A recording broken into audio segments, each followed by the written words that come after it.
사도행전 23장입니다. 사도행전 23장에는 앞부분은 사내들인 공회와 그 다음에 사도 바울의 그런 신문 장면이 나오죠. 그러니까 전통이 장로나 또는 어떤 정치기관이 복음을 완전히 누르려고 하는 그런, 그러니까 이것을 우리가 오늘날에도 참 주목해서 봐야 되는 것이 무엇이냐면요, 다수가 진리가 아닙니다. 그렇다고 소수라고 반드시 진리라 그것도 아니죠. 진리는 무엇으로 판가름 나느냐? 성경이죠. 이 사도 바울 시대에는 구약 성경을 제대로 해석했느냐, 그리고 오늘날은 신약 성경을 제대로 해석했느냐, 이것이 온전히 진리인가 복음인가 가짜인가 전통인가 이런 거에 대한 구분점이 되어야 됩니다. 그래서 성경을 다른 말로 캐논이라고 그럽니다. 캐논이라는 뜻은 무엇이냐면 자루 잰다, 척도 이런 뜻이 있습니다. 그래서 누가 무슨 말이나 행위를 했을 때에 그게 과연 기독교적인가, 그것을 성경에 빗대야 됩니다. 우리 목사님이니까 옳다, 옳지 않습니다. 목사님이 아니라 천하 없는 사람이라도 성경에 빗대야 되고, 사도 바울은 갈라디아에서 내가 전한 복음 이외에 다른 것을 전한다면 천사라도 저주를 받아야 되고, 내가 가서 또 처음에 전한 복음과 다른 복음을 다른 복음이라고 그러면서 전한다면 나 자신도 벌을 받아 마땅하다, 이렇게 단호하게 얘기를 했습니다. 그래서 우리가 이런 것을 공부할 때에 성경이 얼마나 중요한가. 그래서 오늘도 여기 보면은요, 지금 엄청납니다. 왜냐하면 그 공회가 사내들은 공회인데 한 70인 정도로 이제 유대 자치기구의 어떤 제한적인 범위 내에서 자치기구로서 국회의원이죠, 말하자면. 그런데 여기만 있겠습니까? 그 군중들이 모여 있고, 또 그 로마 병사들하고 그 다음에 대제사장에 쓰는 그 사병들이 에워싸고 있고, 지금 뭐 바울의 편에 서서 변론할 사람은 아무도 없죠. 서슬이 퍼런데 이런 장면을 우리가 생각해 볼 때에 정말 이게 사도 바울 같이 겁이 많은 사람이지만 성령님이 힘주시지 않으면 안 됩니다. 우리가 앞에서 공부했지만 사도 바울이 참 겁이 많지 않습니까? 그러니까 주님이 두려워하지 말라, 그리고 입을 벌려 말하라, 이렇게 여러 번 얘기를 했는 걸 보고 또 예루살렘에서도 이제 앞으로 나오겠지만 2번이나 주님은 환상 가운데서 자꾸 힘을 주십니다. 그러니까 버티는 거죠. 바울이 공회를 주목하여 이르되 여러분 형제들아, 오늘까지 나는 범사에 양심을 따라 하나님을 섬겼노라 하거늘. 우리가 이렇게 말할 수 있을지 모르겠습니다. 저는 자신이 없습니다만, 양심을 따라 정말 우리가 하나님을 섬겼는가. 사도 바울은 나중에 자기 서신서에서도 그럽니다. 내가 예수님을 본받은 같이 너희들은 나를 좀 본받아라. 과연 이렇게 이야기할 수 있는 사람이 몇 분이나 되는지. 처음에 사도 바울은 예수님을 본받으라고 한 2-3번 계속 얘기를 하시다가 그 다음에 성도들이 영 못 따라오니까 이제 나중에 사역 말기쯤 가서는 내가 그리스도를 본받은 같이 너희는 나를 본받으라, 이렇게 얘기를 했습니다. 그래서 여기서 정말 양심 따라 하나님을 섬겼다, 저는 의심하지 않습니다. 대제사장 아나니아가 바울 곁에 서 있는 사람들에게 그 입을 치라 명하니, 아나니아 지난 22장에도 나왔지만 하나니아죠, 구약에는. 그 입을 치라 이렇게 얘기를 했습니다. 바울이 이르되 휘칠한 다음에요, 하나님이 너를 치시리로다. 내가 나를 율법대로 심판한다고 앉아서 율법을 어기고 나를 치라 하느냐 하니, 곁에 선 사람이 말하되 하나님의 대제사장을 내가 요하느냐. 바울이 이르되 형제들아, 나는 그가 대제사장인 줄 알지 못하였노라. 기록하였을 때 너희 백성의 관례를 비방하지 말라 하였느니라 하더라. 자, 여기서 중요한 교훈이 2개 있는데요. 첫째, 사도 바울이 지금 이건 교훈이라기보다도 사도 바울이 지금 아나니아가 대제사장을 꿰찬 거를 이제 모르고 있었습니다. 근데 옷을 하도 휘황찬란하게 입고 그냥 거칠애로 대단히 치장을 하니까 이제 몰랐던 거예요. 그런데 이제 누가 옆에서 알려주니까 그래, 그러면 내가 잘못했다, 그렇게 이야기를 하죠.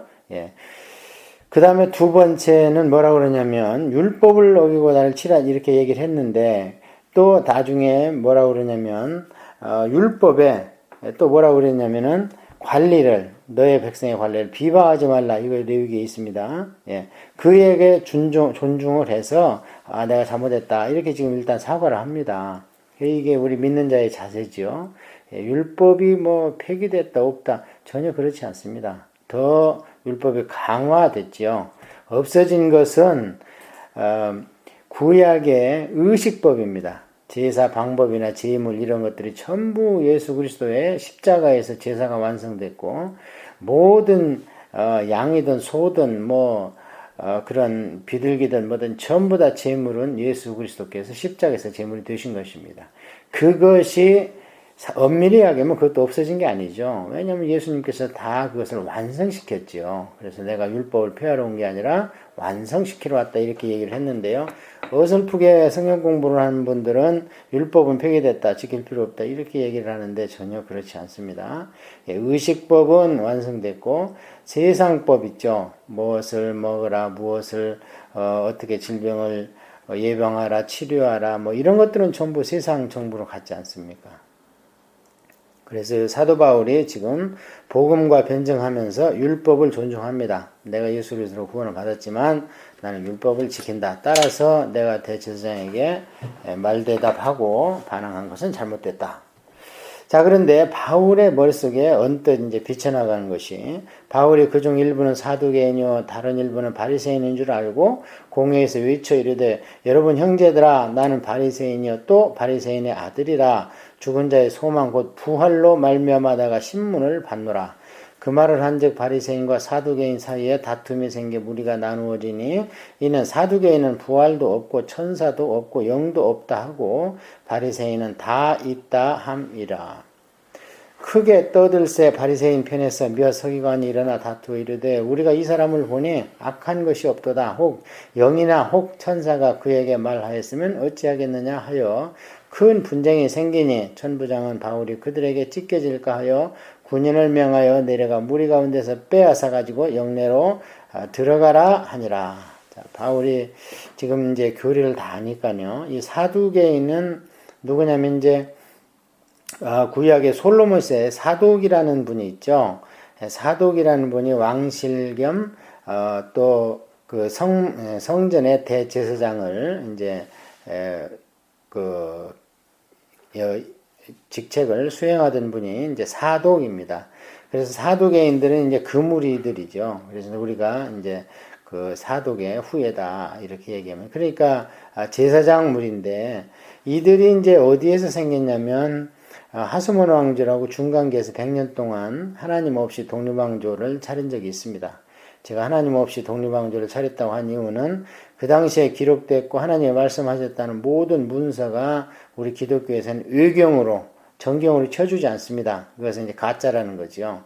그래서 참고로는 합니다. 역사를 공부하기 위해서. 그러나 그것은 하나님의 계시가 아니다. 그래서 계시가 하나님께서 문을 닫으셨던 때, 그때가 중간기입니다.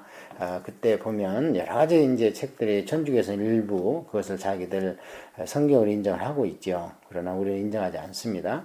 그런 가운데에서 그 제사장 무리가 이제 나와서 그 하소문 왕조를 성공적으로 독립왕조를 한 100년 동안 했습니다. BC 167년에서 BC 63년 폼페이우스 로마 그 군대장관이 이제 점령할 때까지 그들이 100년 동안에 짧지 않습니다. 100년이면 몇 대에 걸쳐서 이제 그 제사장 경영이 나왔는데요.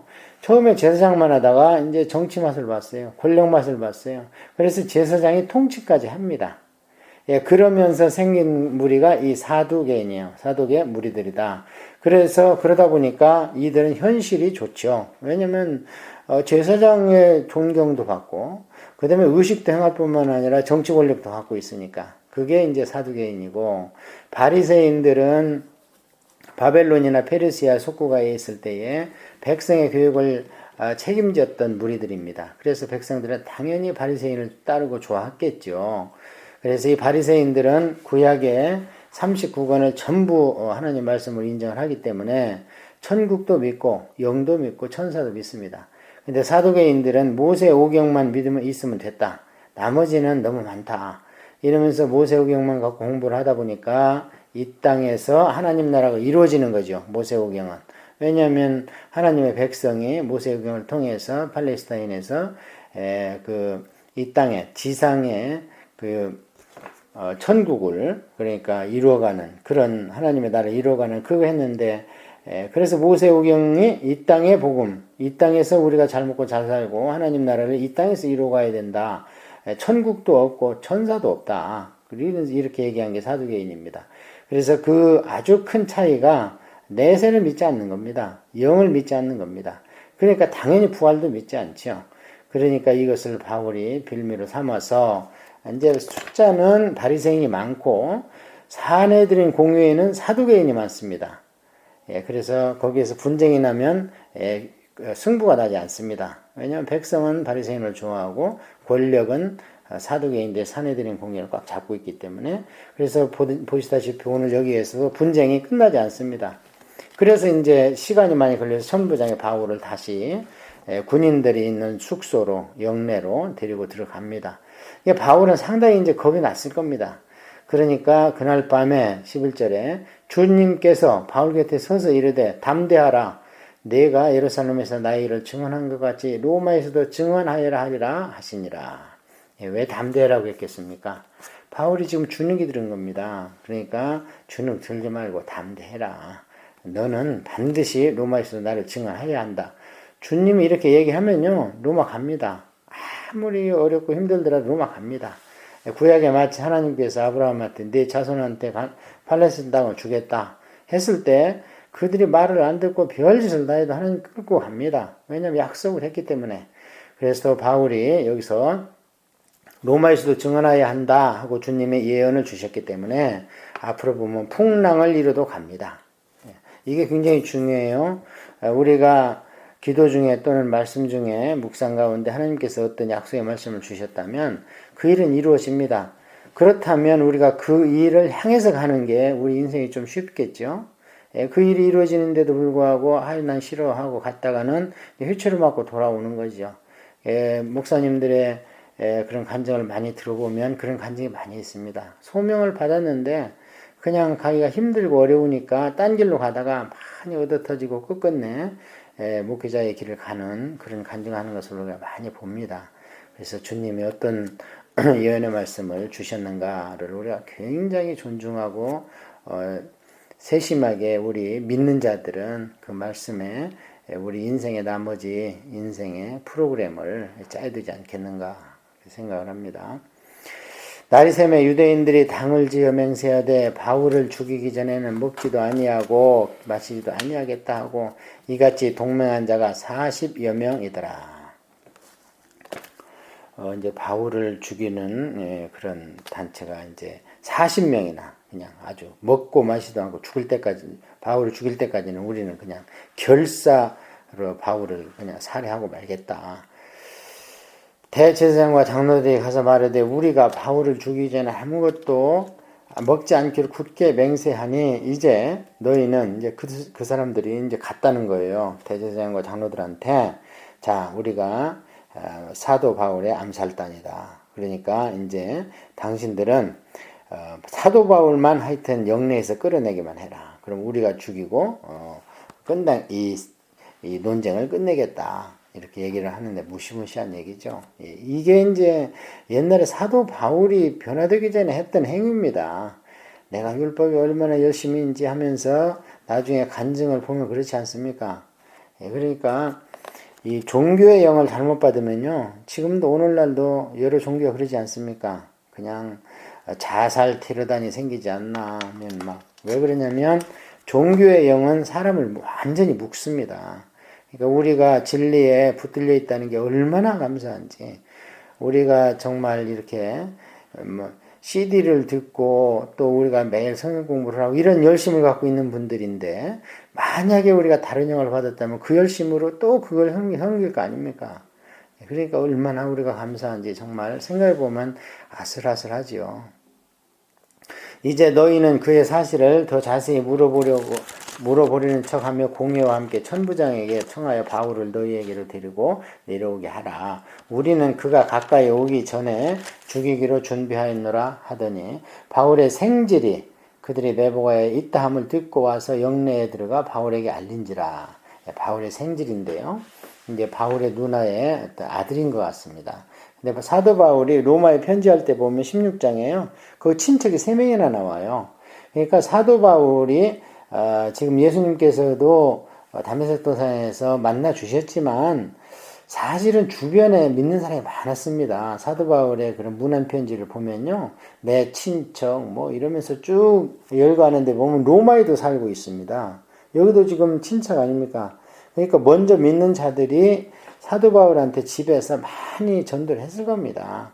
거기에다가 스데반의 죽음을 두려워하지 않는 그 믿음, 그런 스데반의 설교가 아주 구약을 꿰뚫는 그런 율법의 지식, 이런 거가 여러 가지가 번민에 차가지고 골똘하면서 가다가 주님을 딱 만나니까, 이게 이제 우리가 사도 바울이라는 그 영화가 있습니다. 거기를 보면 아주 묘사를 잘 해놨더라고요. 굉장히 번민합니다. 도대체 왜 그러나 하는데 주님이 그때 그게 나다 하고 만났을 때 한 번에 거듭나는 걸 볼 수 있죠. 바울이 한 백부장을 청하여 이르되 이 청년을 천부장에게 인도하라. 그에게 무슨 할 말이 있다 하니 천부장에게로 데려와서 이르되 주유수 바울이 나를 불러 이 청년이 당신께 할 말이 있다 하여 데리고 가기를 청하더이다 하며 천부장이 그의 손을 잡고 물러가서 조용히 묻되 내게 할 말이 무엇이냐.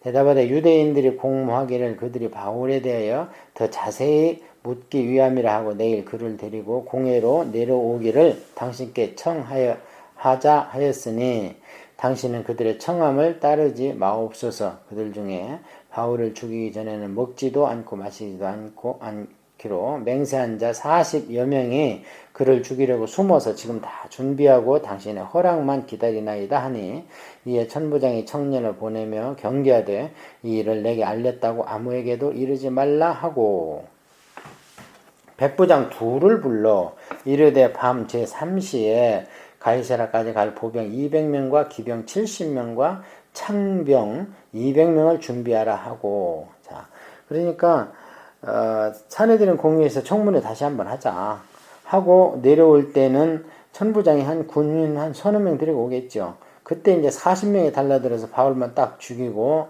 그 뒤에 이제 또 천부장하고는 또 대제사장들이 뭐라고 짜겠죠. 돈으로 매수를 하든지 무슨 뭐 어떻게 하기로 했다고 흉계를 꾸미든지 해서 그것을 이제 무마시키려고 했던 것 같은데요. 사실 천부장 입장에서는 지금 바울이 이미 여러 사람 앞에서 자기가 로마 시민이라고 발표를 해버렸어요. 근데 바울이 여기서 죽는다면 이제 천부장은 큰 문제가 됩니다. 그래서 그 예루살렘에서 이제 저 가이사라 항구 도시인데요. 그 해양 도시입니다. 그래서 거기에 총독이나 또 헤롯의 그 별장도 거기 있습니다. 그래서 거기가 이제 그 지금 총독이 거가 있습니다. 벨릭스가. 그러니까 얼른 글로 이제 보내는 거예요. 그런데 보세요.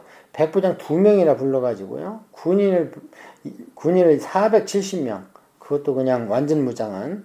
그렇게 해가지고, 왜냐면 40명이 또 중간에 죽이면 안 되니까. 그렇게 해서 보냅니다. 그래서 또 바울을 태워 통도 벨릭스에게로 무사히 보내기 위해 짐승을 준비하라 명하며, 그러니까 이제 태워 보내려고 그래. 바울이 너무 이제 피곤하고 또 병나면 안 되니까. 또, 이 아래와 같이 편지하니 일러시되 글라우디오 루시아는 총독 벨릭스가 각게 문안하나이다. 그래서 여기 천부장의 이름이 루시아인 것이 딱 한 번 기록이 되고요. 뒤에 한 번 더 나옵니다. 이거 루시아입니다. 그러니까 이런 사람들이 이제 나중에 그 이탈리아 로마에 귀환했을 때에 이 모든 사건들을 가지고 와서 전도가 되지 않겠는가. 분명히 백부장들은 많이 가서 그 로마 교회의 주축들이 됐을 겁니다.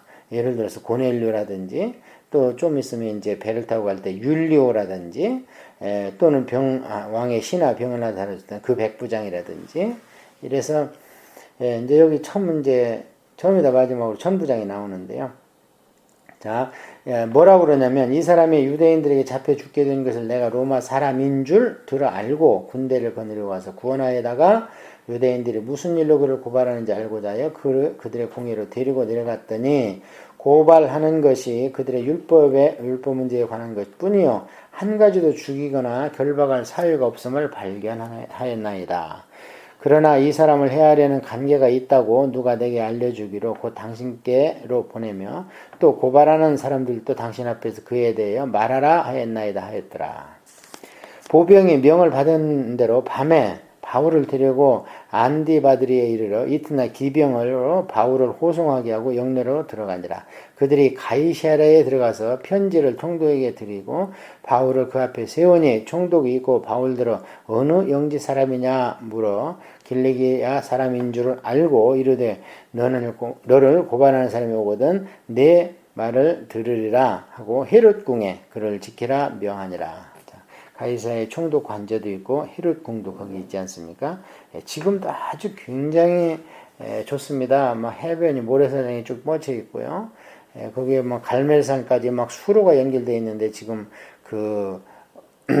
그게 수로가 지상에 이렇게 막 연결되어 있어요. 그것도 이제 많이 망가졌지만 한 200m 정도 그 정도 아직도 남아 있어서 이 당시에 그런 것을 우리가 엿볼 수가 있습니다.